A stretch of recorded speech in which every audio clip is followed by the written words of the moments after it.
राधे राधे, हरे कृष्णा।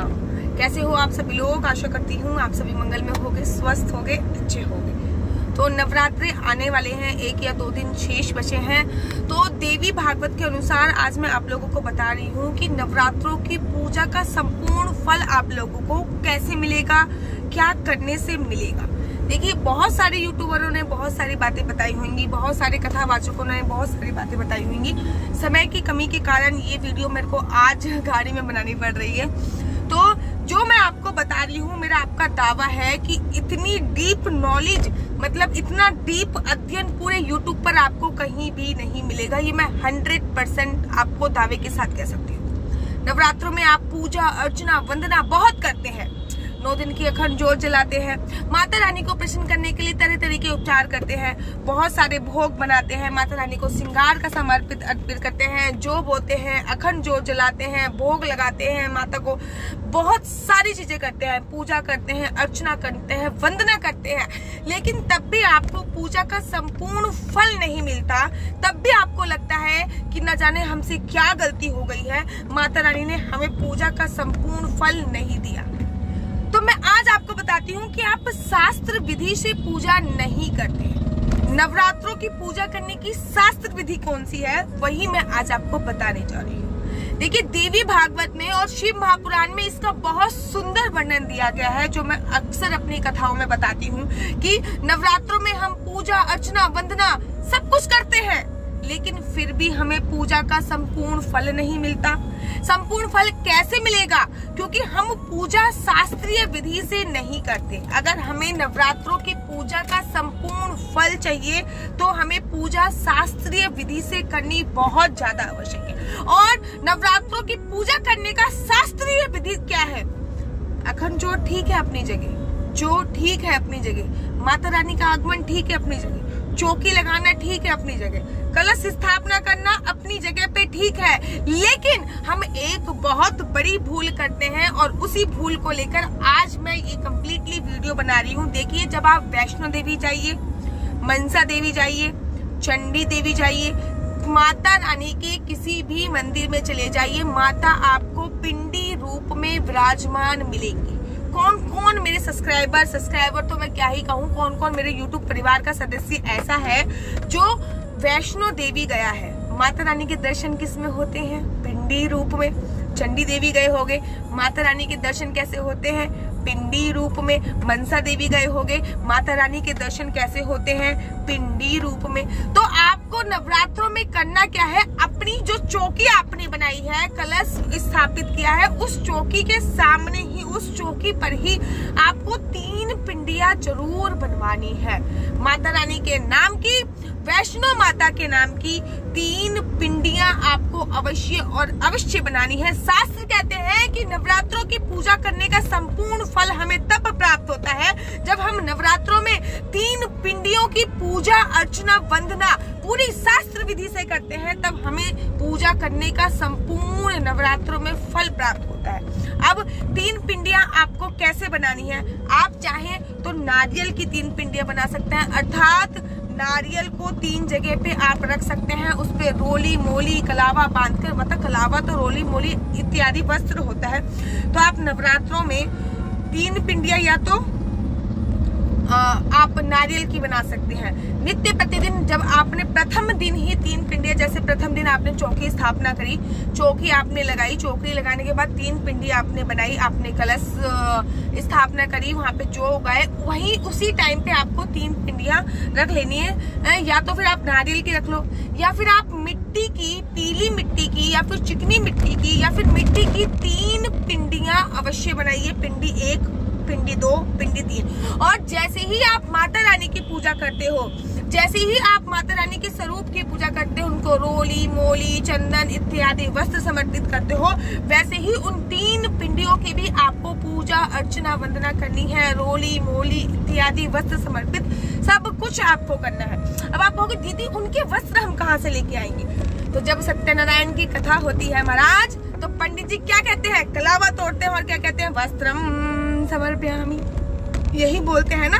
कलावा तोड़ने के बाद क्या कहते हैं? वस्त्रम समर्पयामि। ठीक इसी प्रकार से अगर हो सके तो माता रानी की आप चुन्नी लेके आइए, उन तीनों चुन्नियों को उस तरीके से डिजाइन करवाइए कि वो तीनों पिंडियां उस चुन्नी में आ जाए।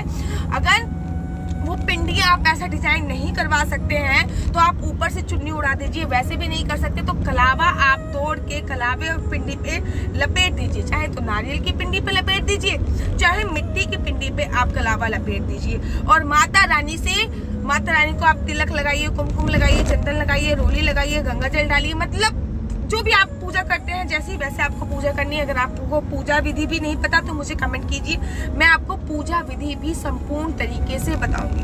अब 9 दिन तक आपको पूजा अर्चना वंदना करनी है, नित्य जैसे आप पूजा अर्चना वंदना करते हैं वैसे ही सुबह भी पूजा करनी है, शाम को भी करनी है, सुबह भी करनी है, शाम को भी करनी है। 10वें दिन आपको क्या करना है, वो जो पिंडी आपने बनाई है, अगर आपने वो नारियल की पिंडी बनाई है तो किसी भी मंदिर में जाकर वो नारियल भेंट स्वरूप देके आ जाना है, या फिर आप ऐसे भी कर सकते हैं। वो जो नारियल की पिंडी बनाई है उसमें हाथ जोड़कर आपको माता रानी से ये अनुरोध करना है कि 9 दिन के बाद माता रानी अपने अपने घरों में चली गई है। वो जो नारियल है वो बहुत पावरफुल नारियल हो चुका है, बहुत सारे अभिमंत्र हो चुके हैं।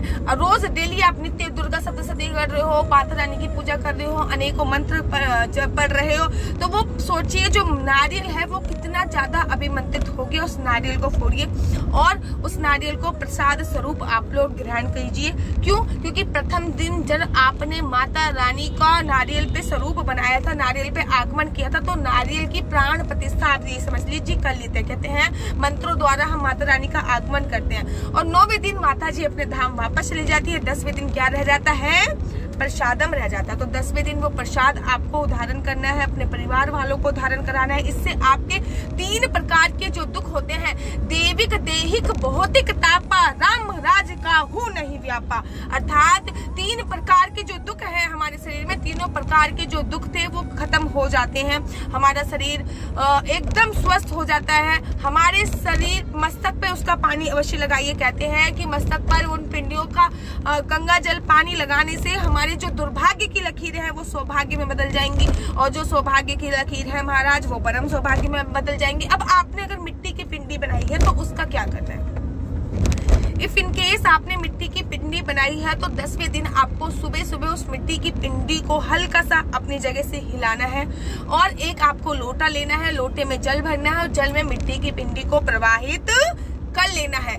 मैं कोई भी आपको श्लोक वगैरह नहीं बताऊंगी, क्यों? क्योंकि श्लोक अगर गलत प्रोनाउंस किए जाएं तो उसका दुष्परिणाम भी आप ही को भुगतना पड़ता है। इसलिए मैं हमेशा कहती हूँ कि अगर आपको श्लोक सही प्रोनाउंसिएशन से आ रहे हैं, सही प्रोनाउंस आप कर रहे हो, तभी आप उसका उच्चारण करो।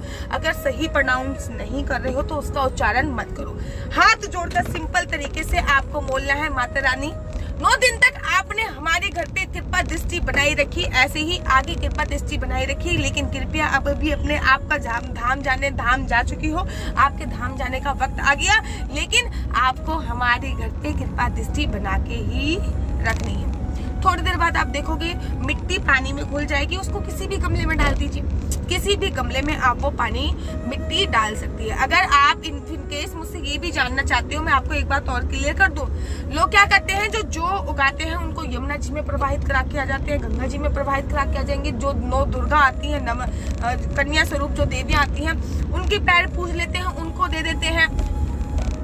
शास्त्र बोलते हैं, देवी भागवत और शिव महापुराण में साफ साफ इसका वर्णन आया है कि जो आपने नवरात्रों में जो उगाए हैं उसका एक दाना भी घर से बाहर नहीं जाना चाहिए। वो माता रानी का साक्षात स्वरूप होता है, उसका एक दाना भी घर से बाहर चला गया तो आपकी जो पूजा पाठ आपने 9 दिनों तक करी है, शास्त्र बोलते हैं कि वो पूजा पाठ का फल जहाँ पर भी वो जो जाएंगे वो अपने साथ ले जाएंगे। इफ इन केस आप ये जानना चाहते हो कि अगर हम एक भी दाना जौ का बाहर ना जाए तो हम जौ का करें क्या, तो आप मुझे कमेंट कर सकते हो। मैं इस पे भी अति शीघ्र वीडियो बनाने की कोशिश करूंगी।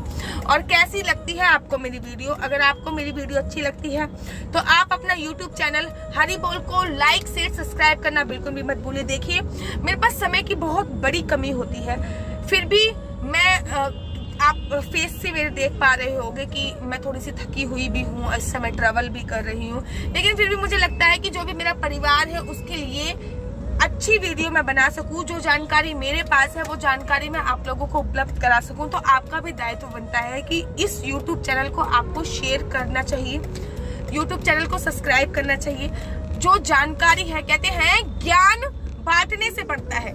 मैं अपना ज्ञान आप पे बांट रही हूँ, आप भी ये जो ज्ञान है दूसरों को बांटिए और इसका पुण्य आप लोग भी अर्जित कीजिए। और अगर आपको मेरी वीडियो अच्छी लगती है तो आप अपना YouTube चैनल हरि बोल को लाइक शेयर सब्सक्राइब करना बिल्कुल भी मत भूलिए। तब तक के लिए मुझे दीजिए इजाजत। राधे राधे, हरे कृष्णा, हरि बोल।